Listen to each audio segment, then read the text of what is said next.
అందరికీ నమస్కారం. నా పేరు నగేష్ బూర్తి, సోషల్ జర్నలిస్ట్. ఒరిస్సాలో జరిగినటువంటి రైలు ప్రమాదంతో దేశం అంతా ఒక్కసారిగా ఉలిక్కిపడింది. 300 ప్రాణాలు రైలు పట్టాలపై మృత్యు కుహనంలో నిద్రపోయాయి. ఈ పాపం ఎవరిది? దీనికి మూలం ఏమిటి? కారకులు ఎవరు? దీనికి పరిష్కారం ఏమిటి? వందే భారత్ వంటి ట్రైన్స్తో వెలిగిపోతున్నామని చెప్తున్నటువంటి భారతీయ జనతా పార్టీ అధినాయకుడు మోడీ దీనికి ఏం సమాధానం చెప్తాడు?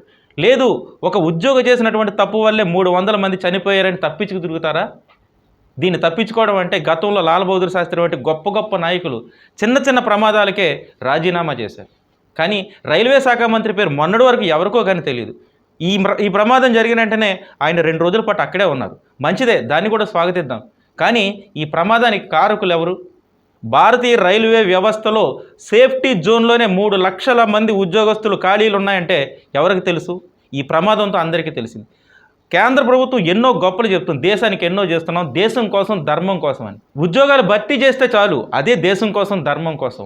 ఖాళీగా ఉన్న ఉద్యోగాలన్నీ ఫిల్ చేస్తే చాలు, అదే దేశం కోసం ధర్మం కోసం.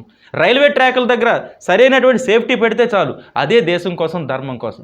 కానీ భారతీయ జనతా పార్టీ నాయకులు చేసేవన్నీ కూడా మతం కోసం, కులం కోసం, వాళ్ళ పార్టీ అభివృద్ధి కోసం చేస్తూ అదానీ కోసం, అంబానీ కోసం వాళ్ళు చేసే ప్రైవేటీకరణ దేశం కోసం, ధర్మం కోసం అని చెప్తున్నారు.